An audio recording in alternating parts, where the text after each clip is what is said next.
They come.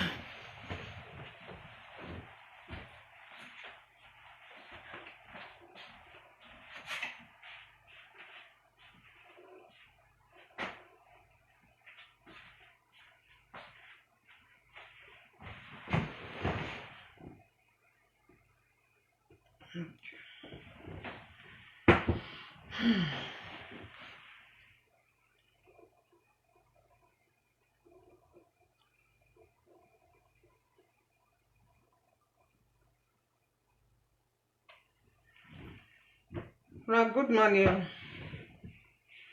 I beg you, make una help me invite people for this matter where I just did for grant.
Here you go.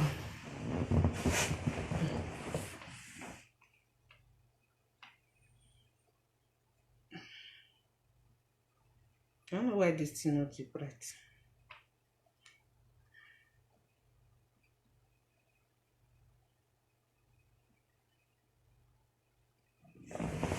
Come here, put this light there.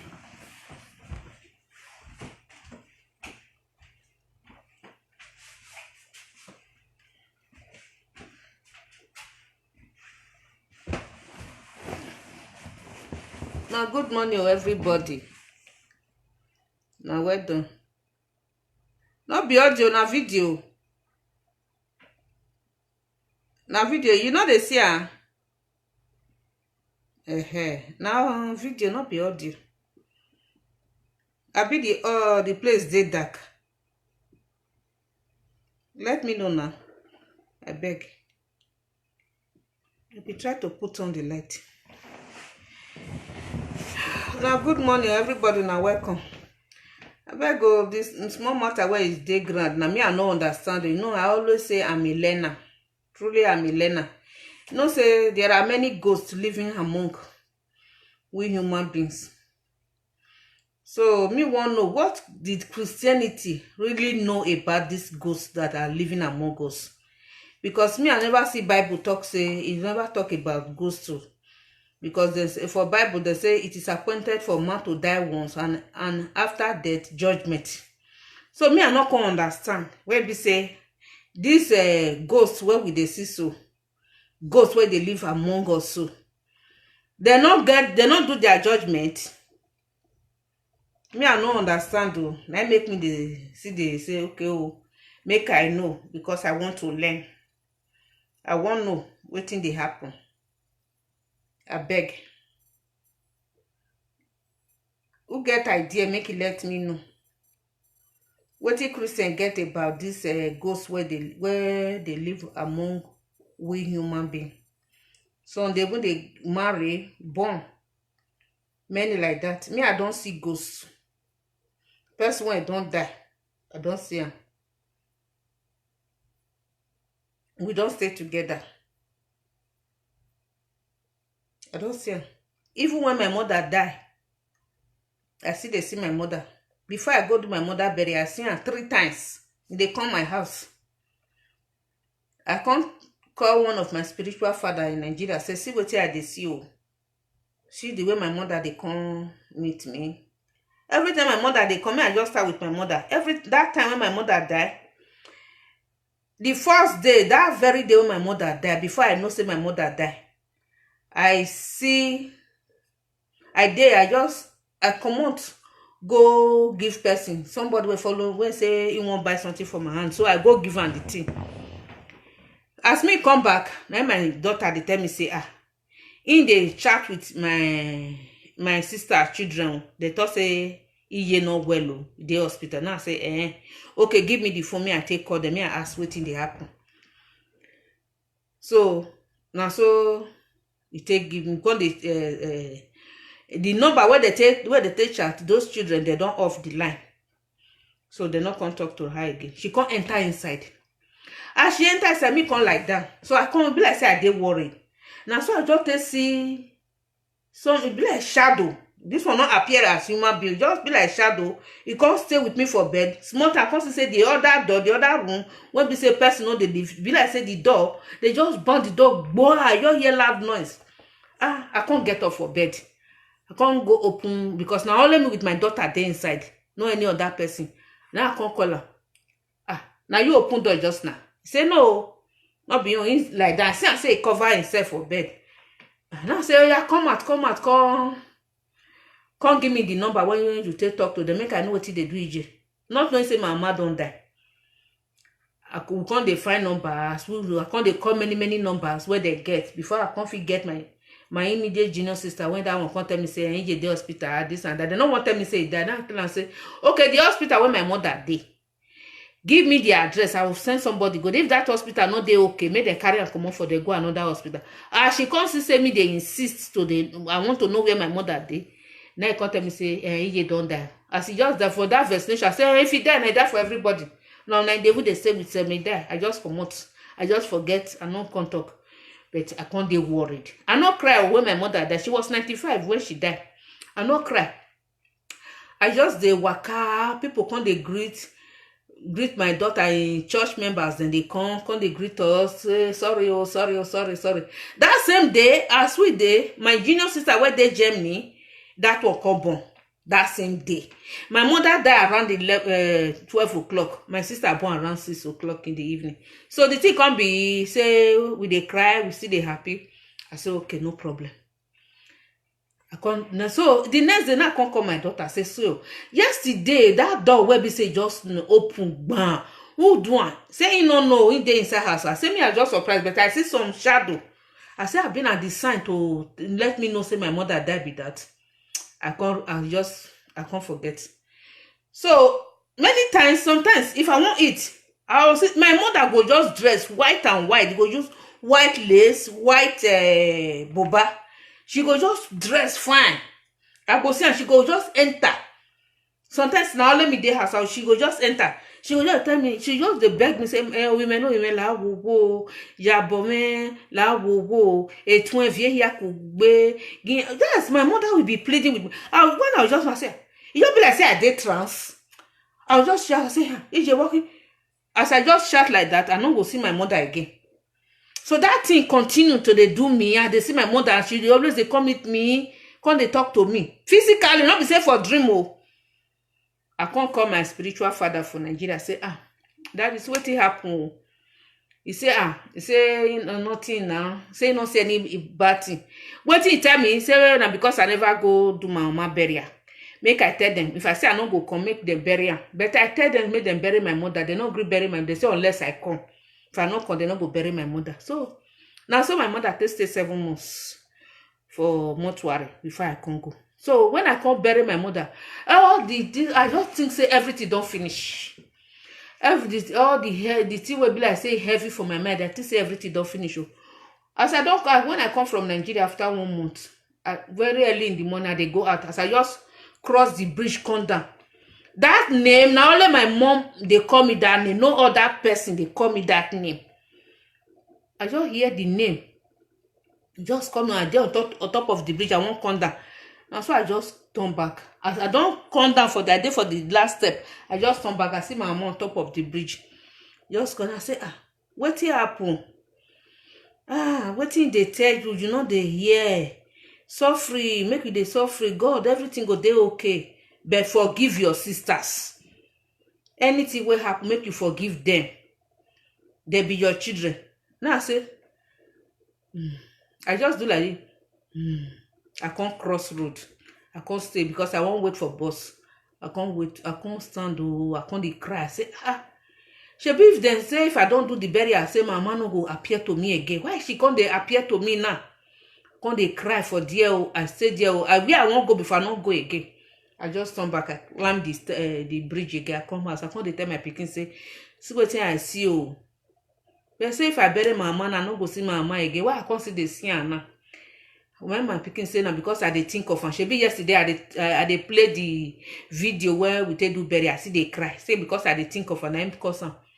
I say okay I can't say for one day before I sleep, I will just dey pray say mama, take care of if they say person die, they see everywhere. You see us everywhere be now, and you see the condition of everybody. You see me now. Make you open way for me, make everything good for me, me and my children, everything, the children, when all of us when you live, make everything good for us. I'll just pray.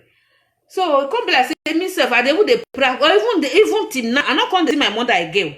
But I dey pray, make I even see her for dream. I dey happy, say make I even see my mother for dream.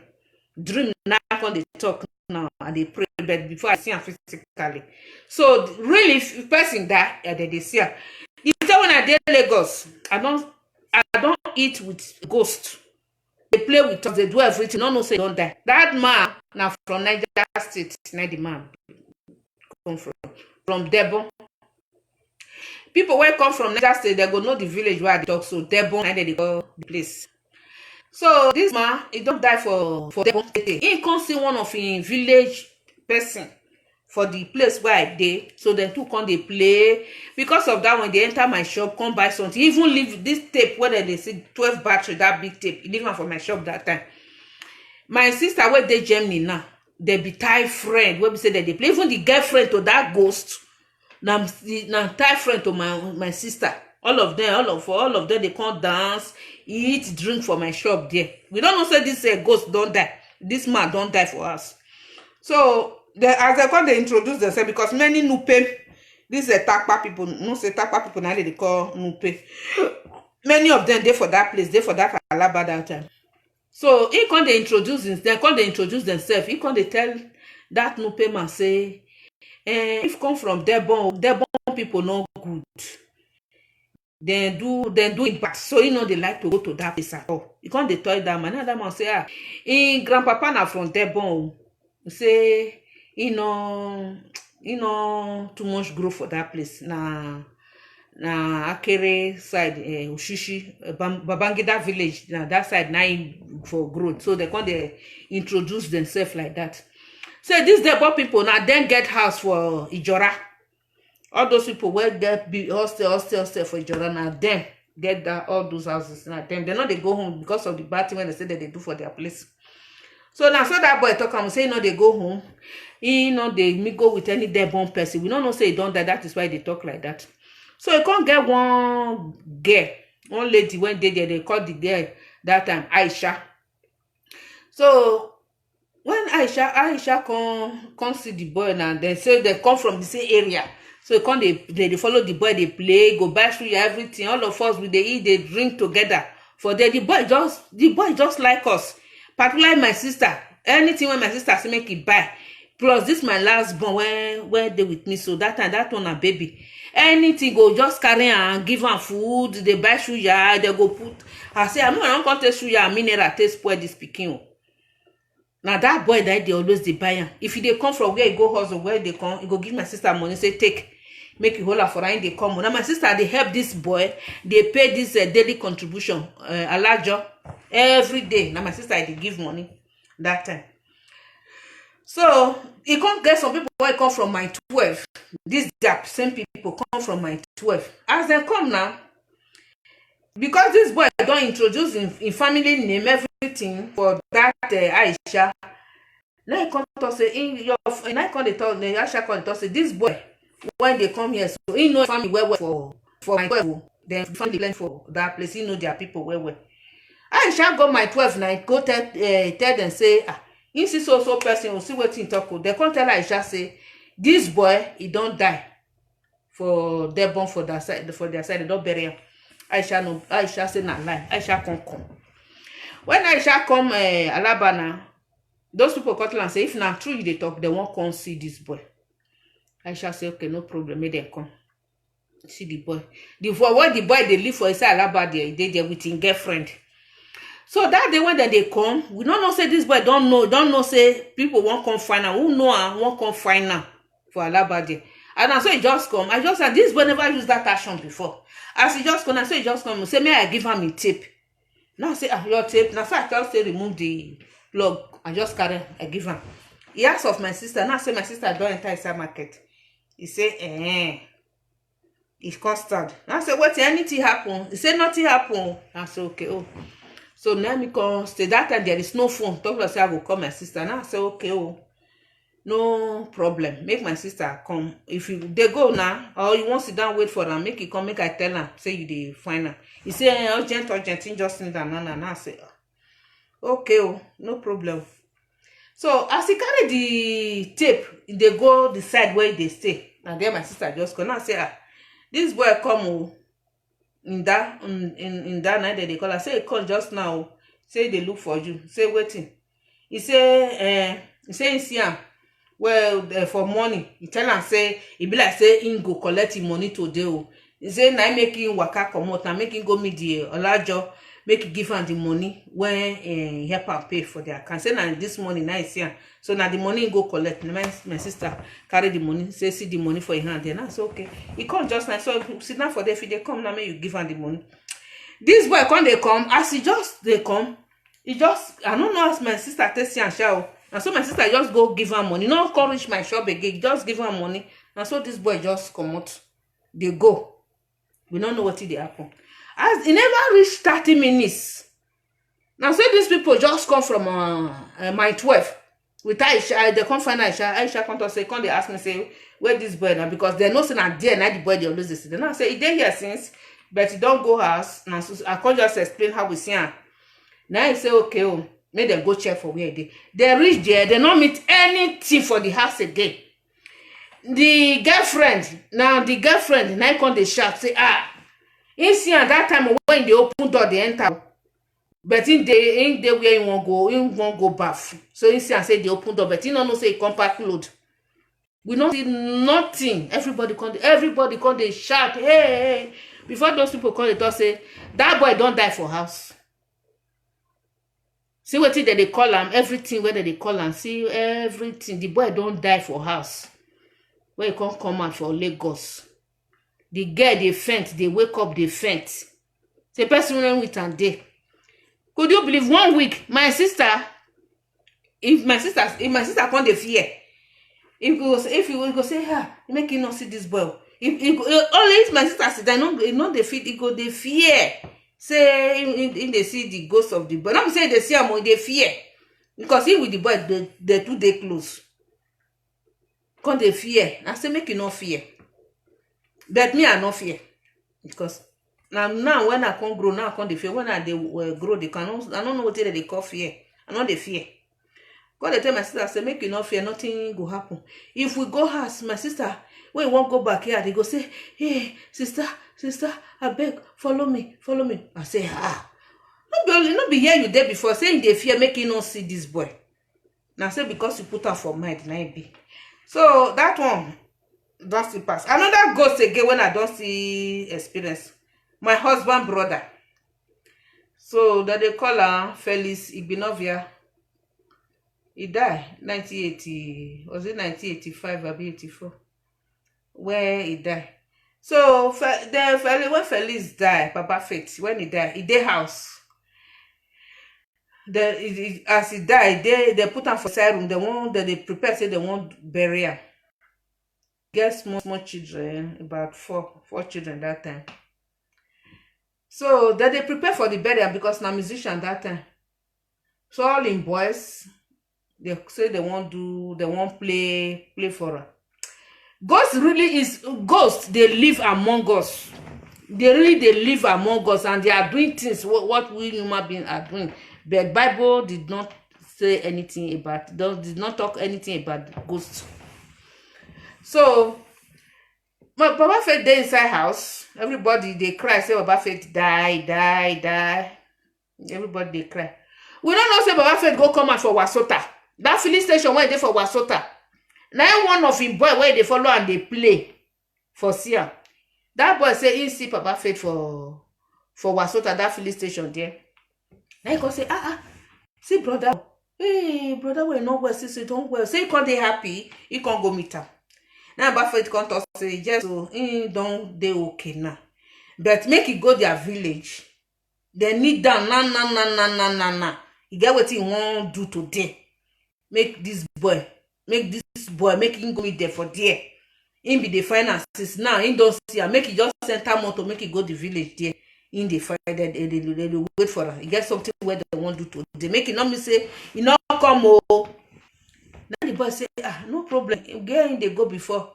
No, make him postpone that place. Make him go to the place where Baba Faith send us. Say make it go so. Say they want to do something. They want God to do something for them. Now so the boy tell enter motor come oh. As he reach village, they come say they put canopy for outside where they wanted that's for Baba Faith.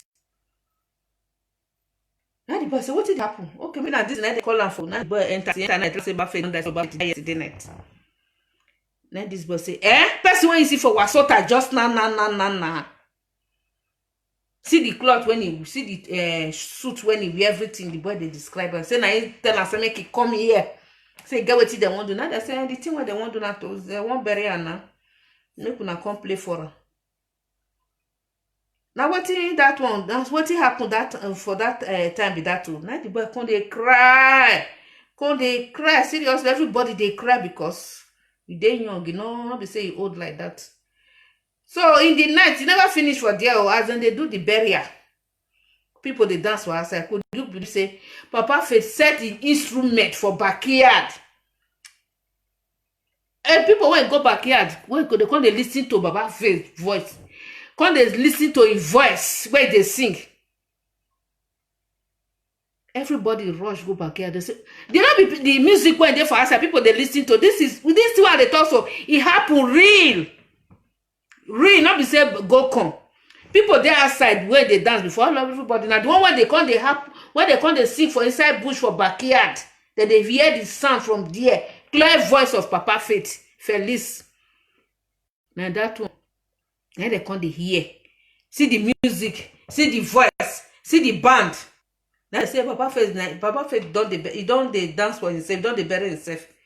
I can still remember the song. Nagbare gari ogwa manga uge nagike o. Nagbare gari ogwa na weure nagike o. Erie mi je enaime o erie mi je o naime. Agmonga manori ki agmonga norega hibi o. Agmonga manori ki Ogo donore yagabi o.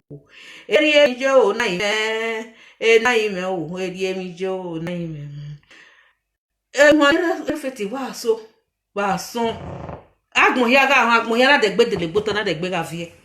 Everybody start to they cry again. They hear the person where don't die, where they want bury. If they sing for bush, they hear the voice, the instrument, everything. The one in boys they play for outside, they stop that one, come they listen to another one. So there are many dead among the living. You understand? So that kind of Papa Faith now in go see the waka.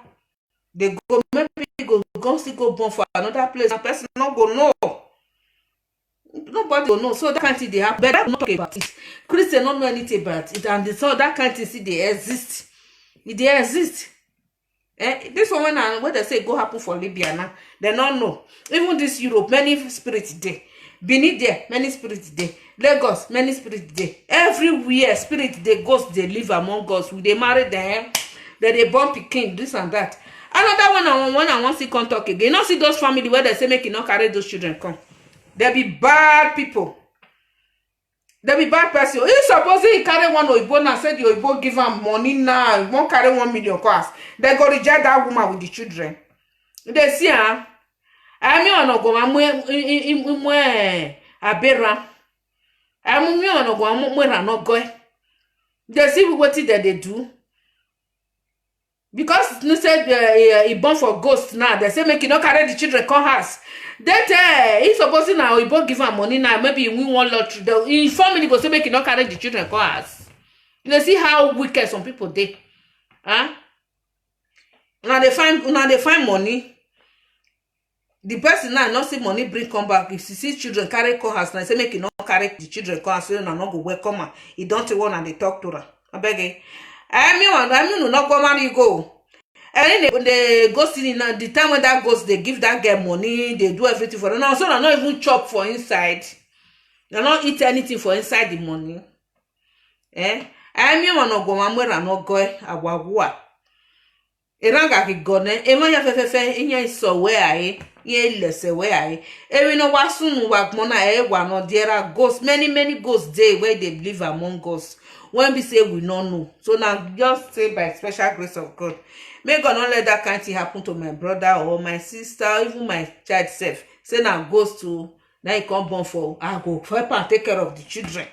Because if we no magalare igwerio. When me go sabona give me down. I will sit there with him and take care. A family ni wamana go gba o got money. O salobua o ga kwanyuwa. E money woman agba gba okay. If your pa come here, what be advise the lady? You have advice sunu ne. So you have to hear everything. Not run and go. So the thing we go see advice that girl say make it not wrong, sit go meet another man. Make it take care of those children. Not what they go, waiting then go be tomorrow. Take care of your children. Because you don't go see man. Before you see one go say won't help you take care of those children, go ask, take the time and take the hand of God. Before you see man will help you take care of picking when you don't born before. Anything when it take you to take care of those children, make you just take care of them. If not to do farm, take care of them. Anything when you do. But for your part, make it take care of them. If suppose it did not be even go self, say normal, say a human being, you marry, come die, you not go take care of your children, you go run live her. You not go run live her. Like me, I born, my husband died. I not take care of my children, I take care of my children. He got one of my sister, my let me say cousin like that. His husband died, and 3 children.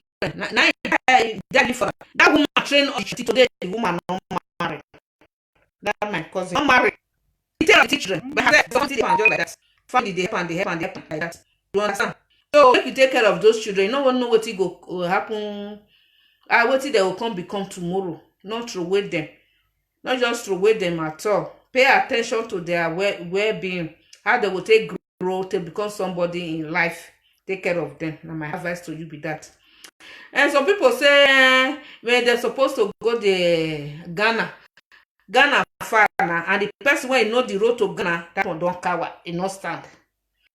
So if you see that one, say one know the family of the you want to know the family of the ghost, if you go. But if you not see person when you show her, make it rest. God will help and take care of the children. Make it rest.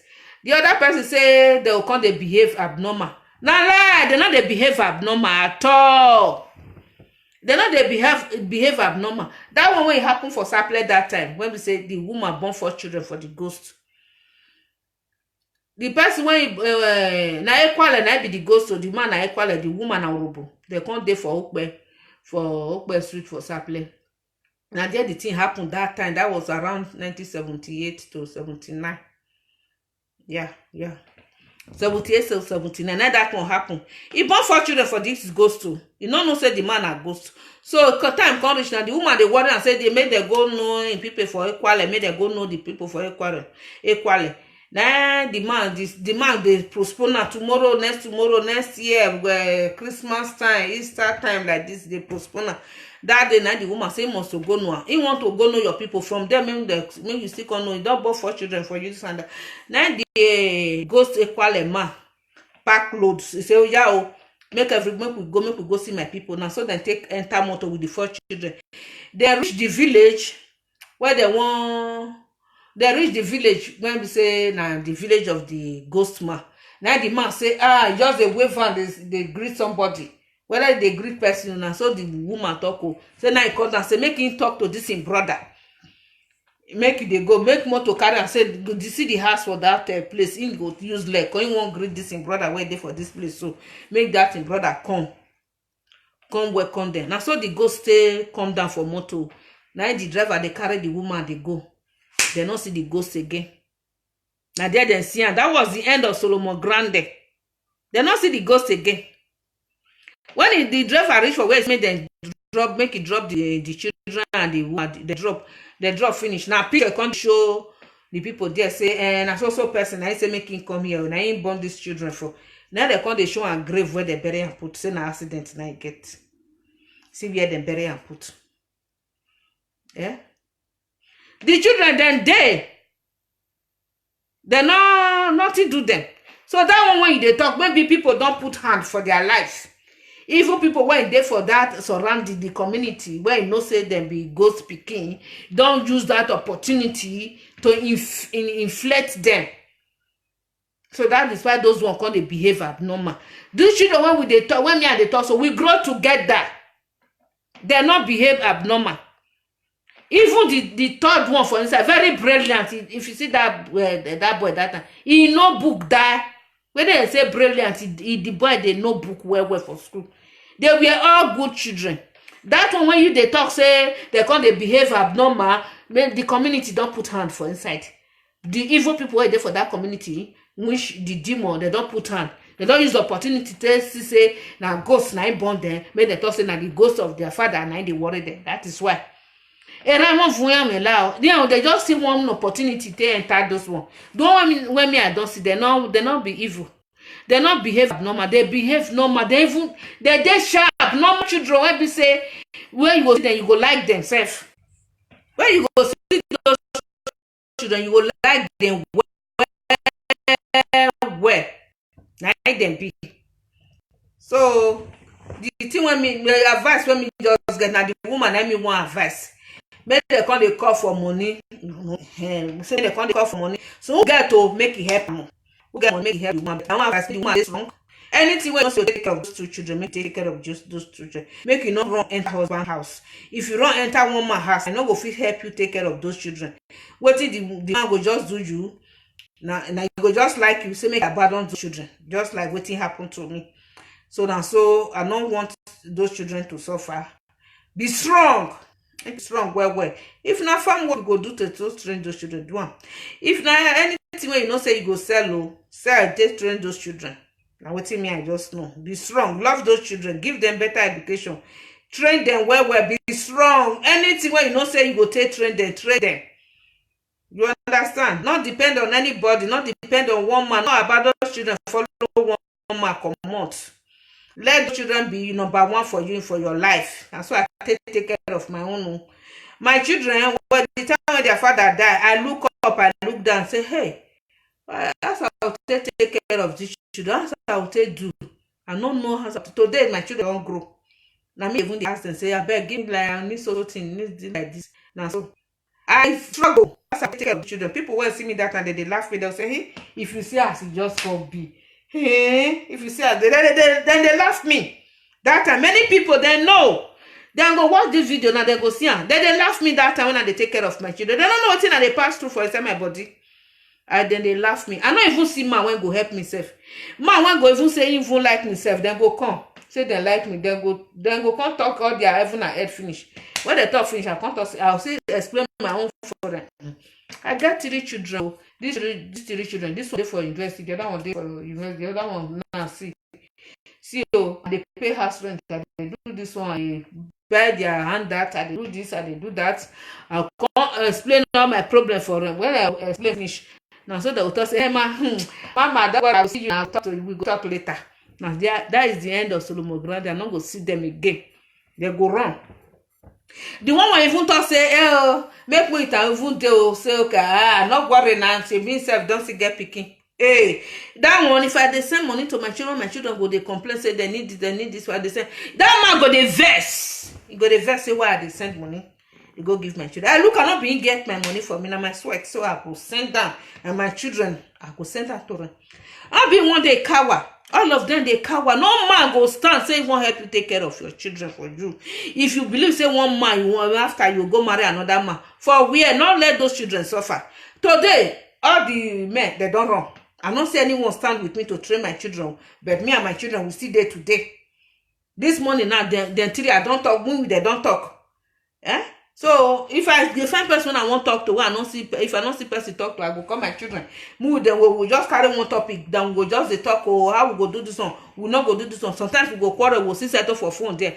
Now so it be. Now the life when we say I want to live, now it be that. I want to live with my children, not be say with man. I want to talk to my children, to live with my children all the time, to know. If I talk with my children finish, I go enter their wife. Oh, hey, how you day? How this one? We just talk. So before from in the morning reach evening, well, I don't talk for a day, don't sit that not to sleep. I eat, I sleep. So it don't finish. If I not stand that time, say make I stand, make I struggle to train my children. I think maybe some go they do conductor, they carry wheelbarrow for corner, God forbid bathing. Now so therefore they do, therefore they suffer, they go. But nothing like that. I stand. So me and they beg you, I don't know your name of this woman, anywhere when you day. Make you just summon courage to train those children. God go see support you, then go be better children for you tomorrow. When we say you go enjoy tomorrow. So now keep your mind, say one man or one person go help you.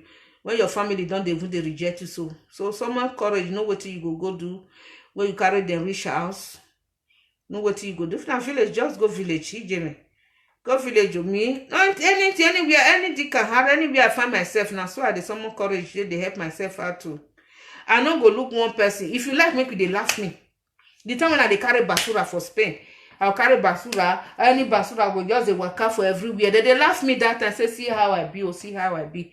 But today now, people when they talk say see I be, I don't pass them. I pass them, my children pass them. You understand? They pray now. I beg of me, I be like current song. They pray they be like me. But that time when we say they carry basura, carry wash do this one, packet time, load bus, can Nigeria, my king put a when I finish school fees, do this one. They laugh me that time. People when see me, they go just laugh. See as this one be. See as life can be. They don't know what they pass through, what they go through for inside my body there. But I thank God for my life today. Glory be to God. I give God the glory. So now so me I the advise women. We're gonna take care all those things. That time I don't carry one man. I don't carry and give shame through. Man say yeah, I'll take make it for love me. I don't play love. I don't even sabi play love. Love not there for my dictionary. As when I just seen so I don't know how to play love. I know love not there for my dictionary. The only love I know how to play are my children. So I love my children. Waiting me, I just know. Say me I can't love one man. I don't know.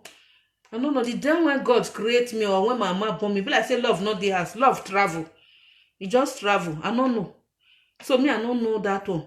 Love not there for my face. Not see my face. No, I look my eye well. No, I don't see say love not there. Love not there inside. I just did my own. So I have to take care of my children who are beg.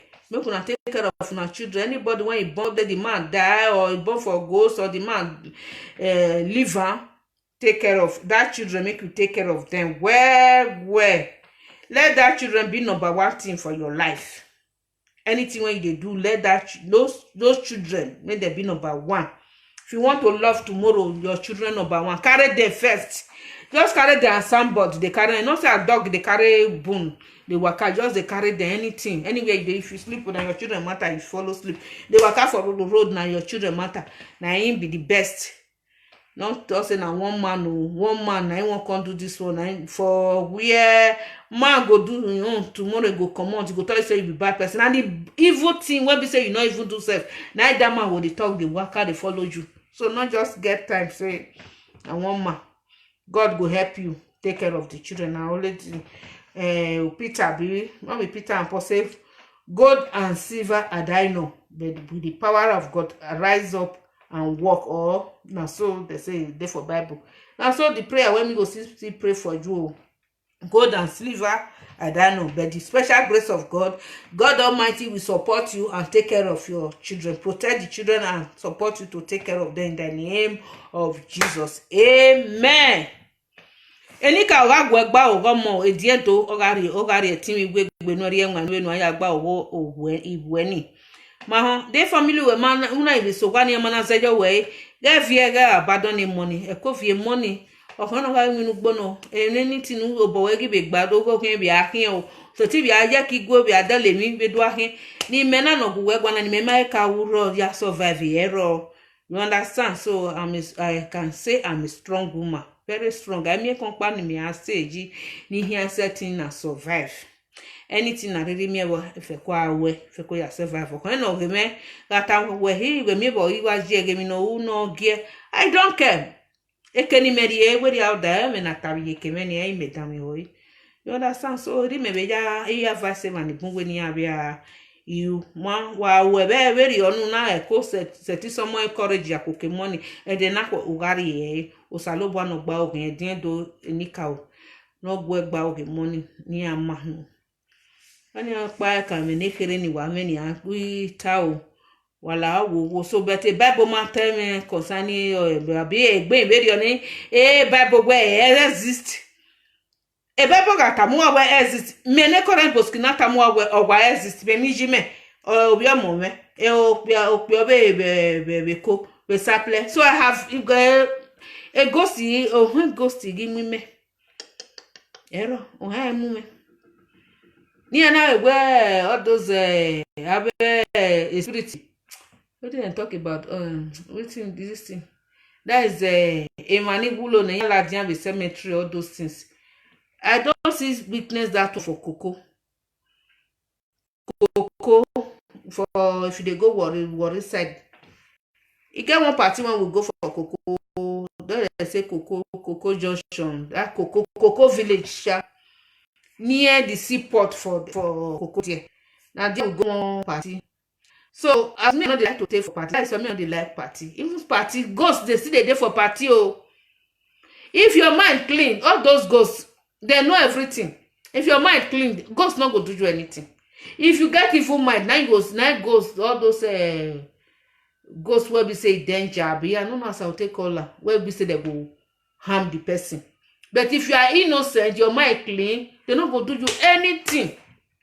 So now so we tell leave the party. Oh, now me even say make we come out because me I not they like to stay for party like that. I say make we dey go. The person will carry us, he promise us saying go see carry us go back. But when we come there, reach around that kind 3 o'clock. I say make we dey go. We know the house, not too much far. Make we waka past that seaport where they for Coco. Yeah, we waka go front. See the house. I said, make we just trek and make we just go. Make we be so before daybreak. All my hope. Say before daybreak we don't reach Benin. Now I say make we come out. As we just they come, pang. So the gate man went there for that seaport. And so we reach there. We can't greet the man. The man said, well now they go. Now we say, now that party where they do for that side.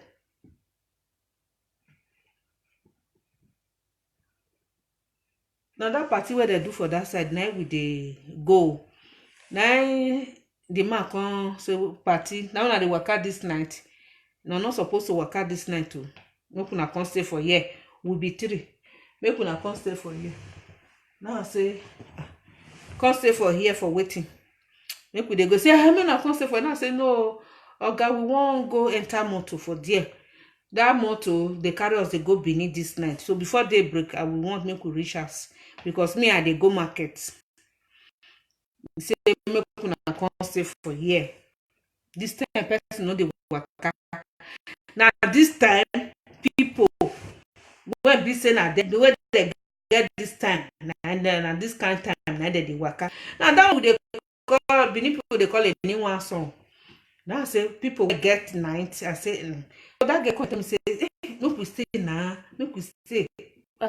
You two dey hurry. We wan go market, make you come stay. Now so we sit down with the night for that gate for that seaport. We come sit down for the bench when they come sit down. As we sit down, now so we come dey me no see them. So we just dey go. No, now the call we give now we come they call them when they break when we reach up. Say we don't dey hear food this is a shoe for ground. We not see them for face. We dey hear the song when they go they talk. We dey hear laugh, they clap, they laugh. We not see them all. But that I'm saying this. We not see them. We just hear foot march for ground. Shoot, go. We dey hear that they clap, that they laugh. Now only what we just hear. So cold can't catch us that night. We can't hold ourselves. Say, hey, what did we do? Now so we just be like saying a car there the past. And the say, I don't tell you now just now. I don't tell you. No, for now even carry this the place where they go when these people go jam on for road. Eh? So now this time now they waka. They don't waka finish. I go let you not come out. I will tell you not come out. And I say, but don't come to say, Ogami, I not see them. Say you not see them. Say that you want to see them. Now I say, I don't know. So we come they catch me that night. We come hold ourselves. We come they say, hey. Until they waka, some go come be like say now one person I just they waka, you know they go. Another one crowd. As we go party, now so those spirits go see. You understand? So they are still living. They go see they live as we they live. So some people they get when I too happy, when I too happy for I talk. Now then they see all those ghost people. Now then they see them. They see them all the time. You understand? So all those kind of things they exist, but Bible say no, say it's appointed to die once after death judgment. Why Bible not come talk that one finish now? I believe say Bible is the book of life. Supposed to explain everything finish so that we when they learn as me and this, so we will see understand. Say yes, so they see another life after death. Because I believe say those people they are still living after death. You understand? They see they live. So now, and that one by my own view, but if not be so, anybody want be saying be good Christian, make it still write me, explain to me, say now like this, so people they live after death. Is it true or not? But for me, I know say it is true, say ghosts they live. I don't see for party, I don't see. Even my mother, I don't see her. You understand? Of recent now not come to see. I mean, want even they see my mother. I want to say I know they fear. If I see ghosts now, say that this person a ghost, I don't go fear. As far as I don't get evil mind, I don't get any bad thing. The ghost self, they don't check my conscience, say I'm not bad. So they not go, I don't go fear the something. I don't go fear. Me, I know they fear. My conscience is clear. So now so everything be. But when I give me reply, my viewers, so God go bless everybody. Enika guwaro nika tiwa wayaga maya fe keke nwari aje emi na gbona ga waya fe gbe ko wa anu wa odega mu anu wa enika ga wan de odesi nu wa ego many money, plenty money in our account, many millions in our account. Account maga vonjo enika teni ro wa kenire isi Magido deo, emi no mano jima kwa nyware fi afefefe oga si mabo. O salobua, oga ri etin wiwe gbe ni mani maya gwaligo ni mani maya mi go ni mado gwalo bi si ya fefe. Ni bero gwa ni be gwaligo wo wa ya be mi wa be mi go ni wa ya be ko ke family gwa ni wa ya we mi ya efe no da. Emi no di mabo no ma sati wu ne gbe ma. Eni ka oga we ni ma edin do ga we ni ma o. Lao eye kama ugaga ma odega manima ugaga manima maigi hia bibio deo just a lo bua wa kojo. Oma wa we kin dokpa o, wa kin dokpa wa ya we se o. Wa